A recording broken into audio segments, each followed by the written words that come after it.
Level 1. The whistle. The first thing they ever buy from you is a sound. You're 14, sitting on the steps of the building you've lived in your whole life when Rel crouches down next to you. Rel is 19. His sneakers are never dirty. On this block, that's a resume. You know how to whistle? He asks. You do. 2 notes sharp, the kind that cuts through traffic. Gray Impala turns onto this street. You whistle twice. He says, that's it. That's the whole job. For 4 hours, you sit where you always sit and do what you were already doing. Except now you're doing it for somebody. At 8 o'clock, Rel walks past without stopping and presses 2 20s into your palm like a handshake. $40 for sitting on your own steps. Your mother cleans offices from 6 at night to 2 in the morning for $9.25 an hour. You do the division before you can stop yourself. You will be doing this math for the rest of your life. And the math says your whistle just out-earned her mop. You don't tell her. Nobody teaches you that rule. It comes installed inside the apartment. The numbers are everywhere and none of them work. The light bill is $187 past due and printed in red. The rent is $1,150 and the calendar is a countdown. The refrigerator holds baking soda, hot sauce, and a margin for error of exactly 0. On Sunday nights, your mother counts quarters into a sandwich bag for the laundromat, stacking them in 4s on the kitchen table. You've watched her do it your whole childhood without understanding what you were looking at. Now you do.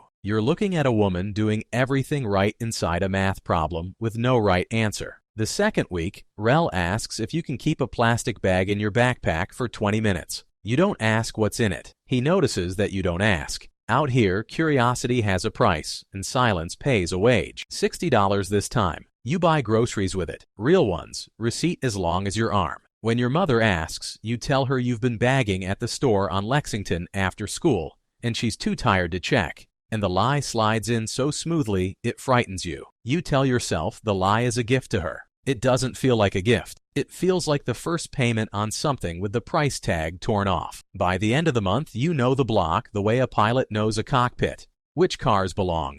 Which windows have eyes? Which corners are just corners and which ones are jobs? You thought you grew up here. You're only now learning where you actually live. Then Rel tells you there's a spot opening. Real shifts. Real money. He says it the way other men announce a promotion. You say yes before he finishes the sentence. You think you're being hired. You're being collected. Level 2. The corner. The corner runs on rules nobody writes down. And the first one is this. Everything belongs to somebody, and none of that somebody is you. Not the pack, not the block, not even your shift. 4 in the afternoon to midnight. $100 flat, rain or shine.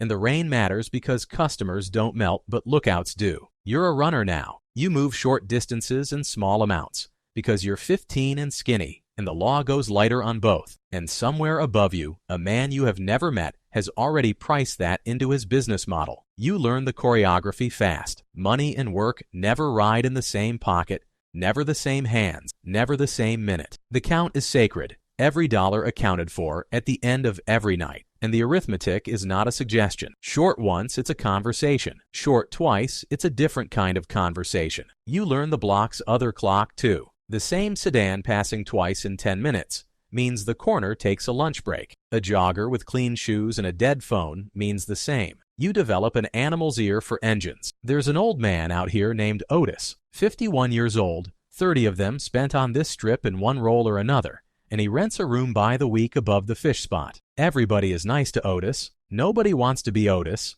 It takes you months to understand that Otis isn't a character on the corner. Otis is the forecast. On the ground floor of your building, there's a grocery. Ellis Grocery, green awning, a bell over the door. And Mr. Ellis has watched this corner from behind that register for 26 years. One afternoon, he catches you at the cooler and says without ceremony, I pay $8.50 an hour to stock shelves. Afternoons. You almost laugh. You make that in 2 hours standing still. Ellis doesn't blink. Offer doesn't expire. He says, most things out here do. You buy your soda and leave, and the bell rings behind you. And for some reason, the sound follows you around for a week. At home, you start leaving money, folded, quiet, under the sugar canister. $200, $300. It comes back every time. No note, no argument. You find it tucked into your jacket pocket like the house itself is refusing it. Your mother irons your shirt for school the same night she returns it. Both things are true at once. You will spend years learning how often both things are true at once.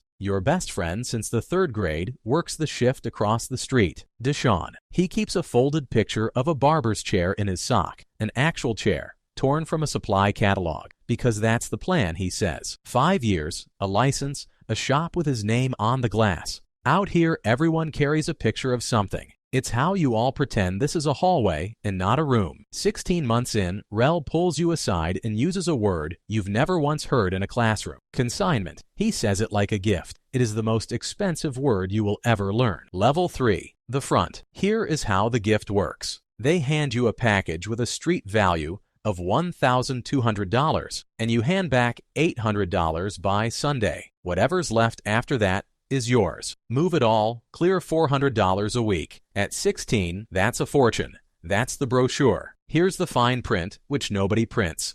The $800 is due no matter what. Robbed? Due. Arrested?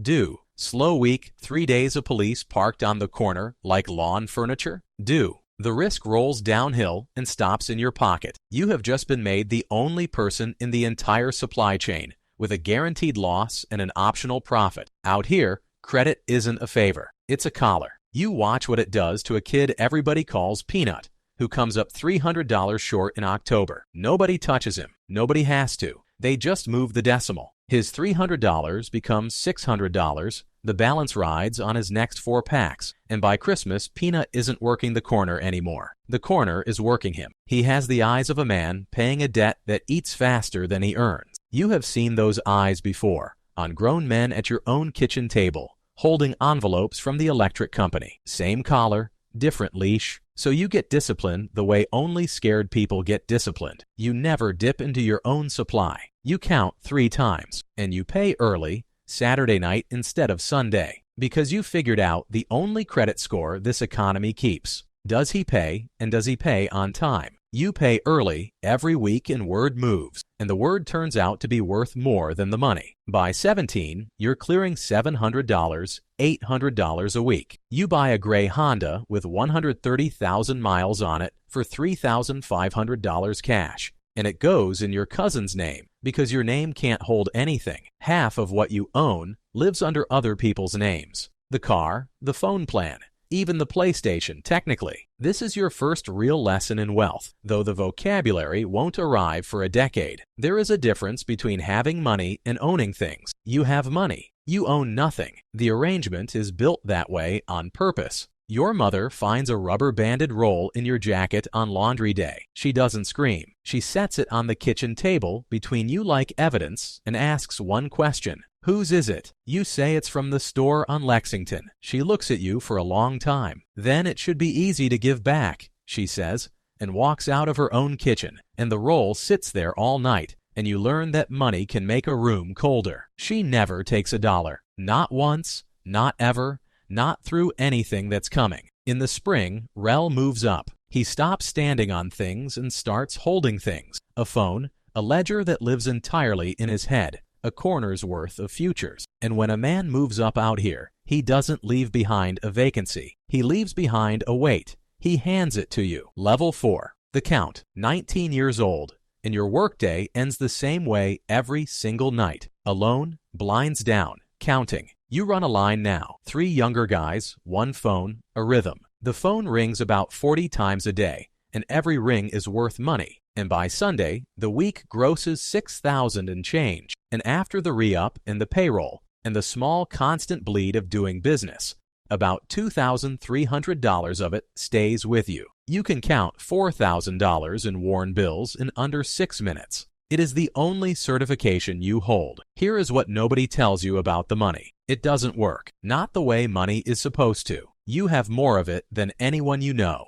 and it can't do a single grown-up thing. It can't open an account without questions. It can't sign a lease. Landlords want pay stubs, and your industry doesn't issue them. It can't build credit, can't buy a future, can't sit still. Your landlord charges you $200 over market, because you pay cash and can't complain to anybody about anything. You start calling it the unbanked tax. You pay it on everything, so the money does the only thing fast money knows how to do. It leaves fast. Sneakers at $340. A chain you wear twice. Everybody eats when you're out, and you pick up every check. Partly generosity, mostly because the pile in the wall vent is a problem you can only solve $60 at a time. Then there's the other ledger. In March, one of your guys gets grabbed 2 blocks off the strip. Bail, $15,000. Lawyer, $7,500 retainer before she'll say good morning. You pay both because that's the code, and because a man facing years alone becomes a man with stories to tell. You learn that in this business, legal fees are not an emergency. They're a subscription. Your mother has stopped asking where the money comes from. That's worse than the asking. The questions were a rope between you, and one day she quietly lets go of her end. Sunday dinners get shorter. She prays over the food a little longer. Neither of you comments on either fact. You sleep in the back bedroom because it has 2 ways out. You will check for 2 ways out of every room you enter for the rest of your life, including rooms with chandeliers in them decades from now. Rel, at 23, has a baby daughter, a pending case he won't discuss, and a new watch. The watch is beautiful. You catch yourself thinking it looks like something people would remember him by. The thought comes from the part of you that has been running a quieter count all along, because that's the thing about counting every night. Eventually, you start counting other things. Sirens per shift. Original faces still standing. How long anyone above you has actually lasted. 20 years old. Roughly $80,000 split across 3 hiding spots. Not one object on this earth with your name on it. You tell yourself that's freedom. You are 1 year away from learning the actual word for it. Level 5. The math. The word is exposure. You learn it in pieces, the way you learn everything out here. In June, a boy named Marcus, 16, worked a corner 8 blocks east, wore a red backpack, is killed on a Tuesday afternoon. When the full story finally reaches you, the dispute at the bottom of it comes to $220. You run that math for a month straight. You cannot make it balance. There is no exchange rate anywhere on earth at which it balances, and everyone around you keeps making change anyway. In August, Rel's case lands. 14 years federal. You visit once because he asks. Through the glass, he looks smaller than his sneakers ever let him look. And near the end of the hour, he says, "You know what I'd do different?" You wait. Everything, he says. The guard calls time. And then October. There's a run that needs making. Routine, 2 hours, the kind you've done 50 times. And it's yours, except you're flat on your back with a 101-degree fever, sweating through the sheets while your mother, who is not speaking to you about anything else, leaves soup outside your door without knocking. So Deshaun takes it. He gets stopped at 11 p.m. for a taillight. He is 21. He has 1 prior, and what's in the car is enough. 11 years, 8 months. For a drive you were supposed to make. The entire difference between his life and yours, from this night forward, is a fever. You will never swallow an aspirin again without thinking about it. His mother won't look at you at the sentencing, or maybe she can't. You never find out which, because you never ask. What you do is set up the only payment plan available. $100 a month on his commissary, a letter every few weeks, and the folded catalog picture of the barber's chair, which you take from his room before his mother packs the rest into boxes. You don't examine why you take it. You just know it can't go in a box. After that, you run the census. One night, blinds down, you count the men who were on this strip the day you started. 11, including you. 2 are dead. 4 are inside. 3 are gone in the way where you don't ask. 1 is Otis, 53 now, still renting by the week, still nice to everybody. And 0 are rich. 6 years inside this economy, and you have never met a rich old man in it. Not one. Not even a rumor you could verify. Every legend you've ever heard of retired to a cell or a headstone. You finally see the business model from altitude. It is a machine that converts young men into money, and the money doesn't even stay in the neighborhood. You've been calling yourself a hustler. Your inventory with a good work ethic. There's a detective now who says your name when he cruises past. Just your name pleasantly, like a man confirming an appointment. A file exists somewhere, and it is gaining weight. At night, you still do the count, just not the money anymore, the exits.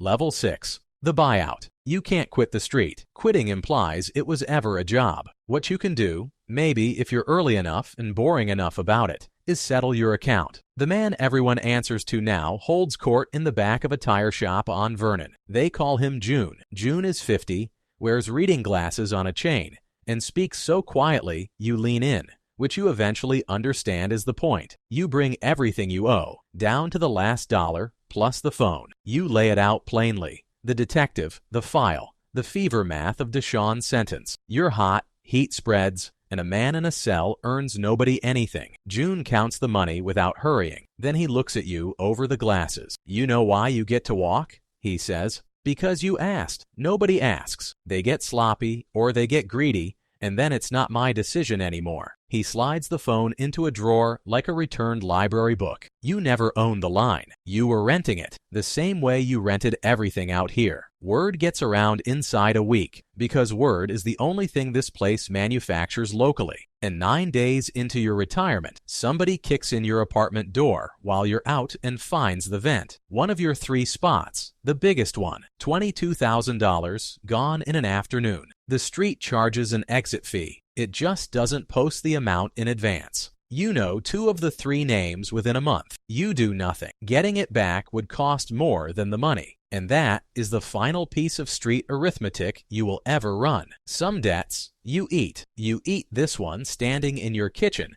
and it goes down easier than you expected, and that's how you know you're already gone. What's left is about $51,000 in cash. And here comes the joke nobody warned you about. It barely works. You always assumed the hard part of money was making it. The hard part is converting it. Every real door, a lease, a loan, a license, a life, asks one polite question. Where did this come from? You do not have an answer any form will accept. So the money that nearly cost you everything gets spent like a teenager's allowance. Rent, food, a used mattress, winter boots, 20s at a time, for 2 years. Fast money's final insult is how slowly it forces you to spend it. On a Monday in March, 23 years old, you walk into Ellis Grocery. The bell over the door sounds exactly the way it sounded when you were 14. Ellis is grayer, thicker in the middle, still posted behind the register like a lighthouse keeper. He looks at you for a long moment, long enough to cover everything the 2 of you are skipping. Floor gets swept twice a day, he says. Register comes later, $9.50 an hour. The offer didn't expire.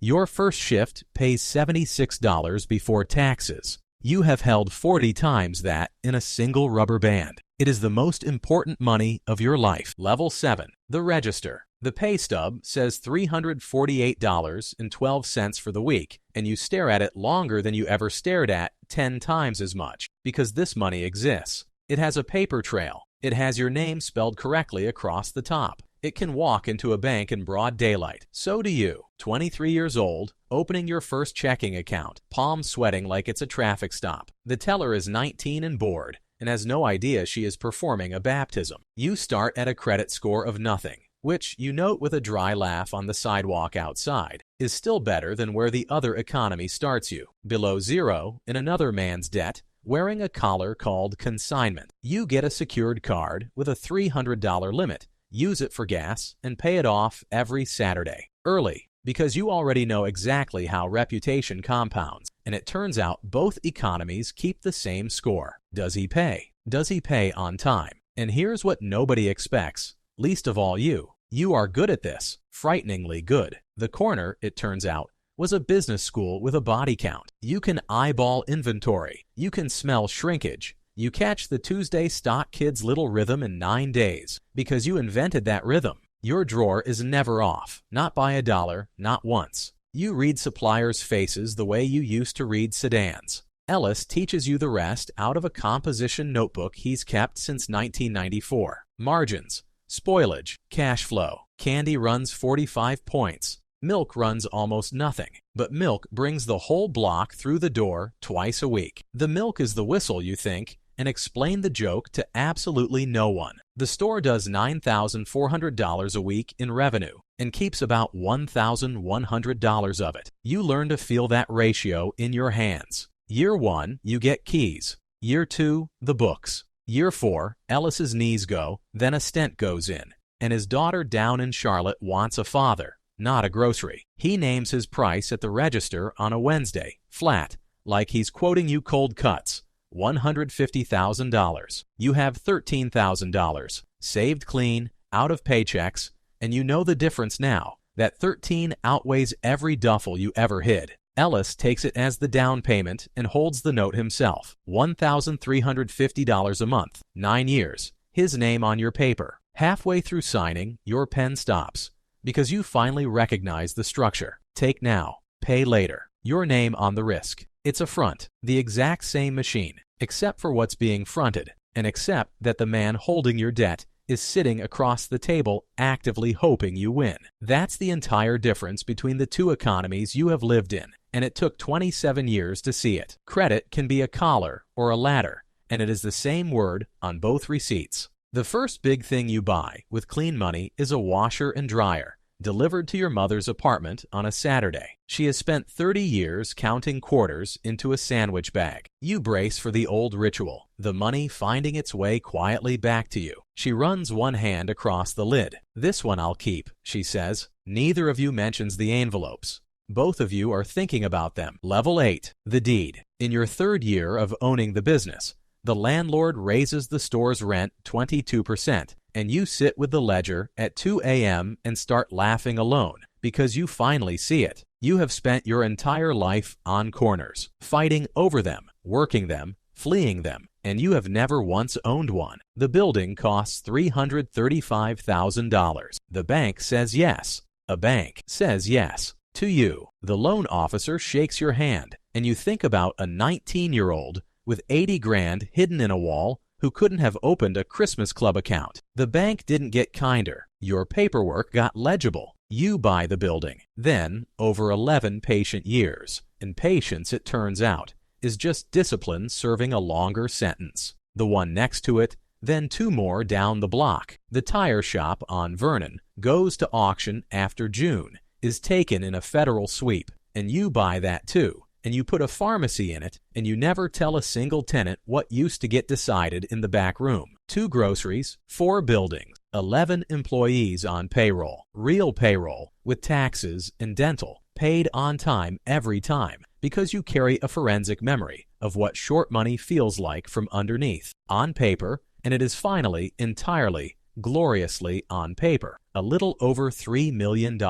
You still count the drawer yourself some nights, under 6 minutes. Some certifications don't expire. You still clock 2 ways out of every room, including the nice ones. Your mother's house gets paid off, $61,000 remaining, 1 cashier's check, and she frames the deed in the hallway like a diploma, which is exactly what it is. 11 years and 8 months after a taillight stop, you're standing outside a gate at 8 a.m. when Deshaun walks out squinting at the sun. In your pocket, a key to a vacant storefront in your 2nd building, and a piece of paper folded soft as cloth. A barber's chair, torn from a catalog by a 17-year-old. You kept it, he says. It was collateral, you say, which is a lie. It was a promise. The shop opens 8 months later. He names it Chairs. He is terrible with the register and perfect with people, and on the 1st of every month his rent arrives early, Saturday instead of Sunday. And neither of you has ever once discussed why. Not every story rounds up. Rel comes home at 38 to a daughter who calls another man dad. You give him stocking shifts. Some weeks he shows. You keep the shifts open anyway. And the ledger you can't balance.